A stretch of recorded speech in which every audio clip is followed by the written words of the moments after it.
सबसे पहले आप अपना परिचय दीजिए।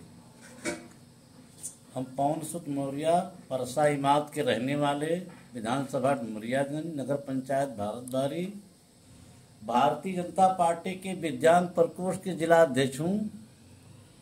हमारा ये परिचय है। सर, हम आपसे ये जानना चाहते हैं, 2024 का चुनाव नज़दीक आ रहा है। लगभग 2-4 दिन 6 दिन के अंदर, हफ्तों के अंदर आचार संहिता लग जाएगी।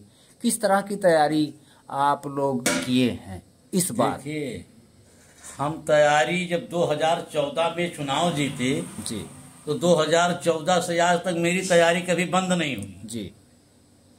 क्योंकि 2014 में अच्छे बहुमत से जीते 303, फिर 2030 में गठबंधन लेके 330, और अब की तीसरी बार 400 पार का नारा है। और मोदी जी जो बचे खुचे काम है इस देश का अधूरा, वही पूरा करने के लिए हम लोग वोट अपनी समर्थन जम के करेंगे। भाई, बचे खुचे काम क्या है ये भी आप जान लीजिए जी। जैसे बांग्लादेश से, अफगानिस्तान से और पाकिस्तान से जो धार्मिक उत्पीड़न करके सताए गए वहां के लोग भाग के आए, उन्हें हमें नागरिकता देनी है जी, हिंदुओं को। जी। और जो बेगर जमीन का, बेगर जायदाद का, कांग्रेस का तो नीति पहले से ही रहा कि देश में चाहे चोर घुसाओ, चाहे बदमाश घुसाओ, चाहे गुंडा घुसाओ, मुझे वोट चाहिए। कांग्रेस वोट की राजनीति किया और मुझे वोट की राजनीति नहीं करना है। इसलिए भारतीय जनता पार्टी सनातन धर्म और संस्कृति के, और हम लोग इसके रक्षक हैं। तो जितने सनातनी इस देश में या विदेश में जी रहे हैं, हम लोग सबके जिम्मेदार हैं, हम लोग सबके काम करेंगे। तो हम अपने सनातन पर अगर कोई अंगुली उठाता है तो हरगिज नहीं बर्दाश्त करूंगा, ये मेरा वादा है। और जो बांग्लादेशी, मुस्लिम या पाकिस्तानी, अफगानिस्तानी या म्यांमार से लोग आए, जिसको रोहिंग्या कहते हैं जी, एक परिवार का खुराक कम से कम 100 रुपया टाइम पड़ता है जी। 200 रुपया टाइम, वो मेरे देश का धन, मेरे देश की पैसा खा रहे हैं। वो मेरे ऊपर कट्टा, गोला, बंदूक और बम चलाने के प्रयास कर रहे हैं जी। तो मैं हरगिज नहीं बर्दाश्त करता, क्यों हम लोग सनातनी हैं। और सनातन धर्म में हम लोग को कभी नहीं सिखाया जाता है कि मार करो, काट करो, इन्हें काटो मारो वाला काम हमारा नहीं है। हम एक विश्व गुरु, भारत जब बनेगा तो विश्व में जितने हिंदू हैं किसी देश में भी रहते हों, तो उनकी रक्षा करने के लिए हमारा भारत कटिबद्ध है। जैसे कश्मीर में 370, कांग्रेस 40 से 50 साल राज किया मिला जुला करके। जब 370 की बात हम करते थे तो मुफ्ती महबूबा यही कहती थी कि अगर कोई 370 हटाएगा तो कश्मीर जल के राख हो जाएगा। तो कश्मीर नहीं जला, बल्कि अलगावादियों को जो समर्थन कर रहे थे वो जल के खत्म हो गए। मोदी जी की हमारी ये नीति है। हम मोदी के विचारों पर इसलिए चल रहे हैं, मोदी के हम कार्यकर्ता पार्टी के हैं। मोदी तो लेट हो गया, मोदी को तो 10 साल प्रधानमंत्री हुए, 15वां चला। मोदी को 10 साल पहले और चाहता था, लेकिन इस देश में जो कुछ देश कल्याणी कार्य हुआ उसमें राजनाथ सिंह का अहम भूमिका जाता है कि मोदी को जब प्रत्याशी घोषित करना था तो सारे भाजपा दूसरे की तरफ खड़े हो गए थे।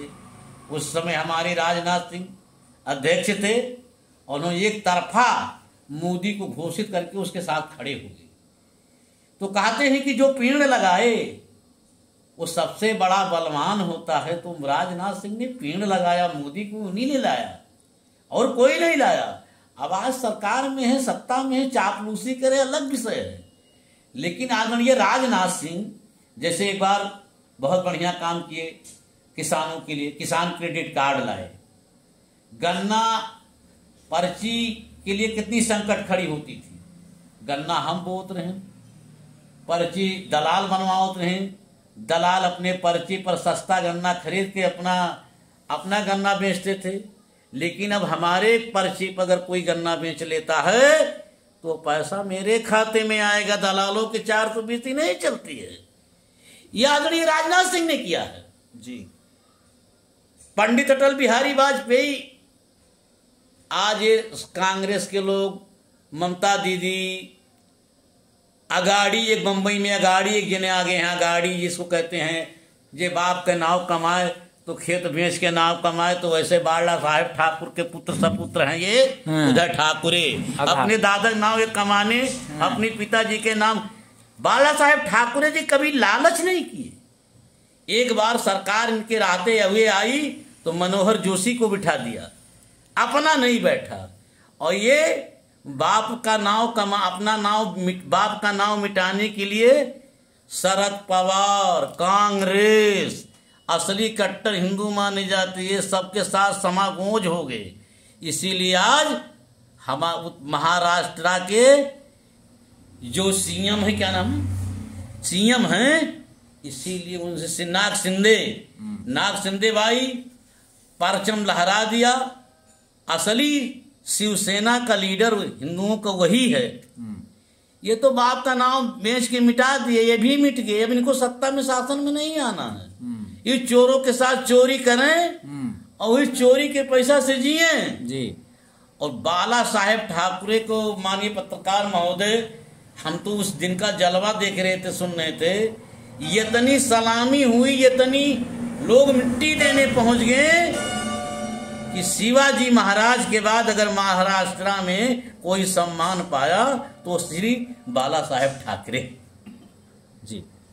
बाला साहब ठाकुर जो भारतीय जनता पार्टी के साथ हमेशा चला करते थे, वो कभी हम लोगों से अलग नहीं होते जी। और न बेचारे कभी लालच की कि हमको चाहिए कुछ जी। लेकिन हाय रे महाअगाड़ी, तुम्हारी खुल गई पछाड़ी, अब तुम कभी सत्ता में नहीं आओगे, न कभी तुम्हारी नसीब होगा। आदरणीय नरेंद्र मोदी जी का, अमित शाह जी का और गिरिराज सिंह का, ये सब लोग मिल करके हमारे देश को कल्याणकारी काम किए। जैसे चीन बार बार हमको सताता रहा, बार बार ललकारता रहा, आदरणीय राजनाथ मोदी जी हमारे सीमावर्ती के जितने जिले हैं, पुल, ब्रिज, सड़क, इतना काम करके दिखा दिया कि चारों सीमा पर सुरक्षित, कि हमारी गाड़ी आने जाने में, हमको सामान ले जाने में हमको कोई व्यवधान ना पैदा हो।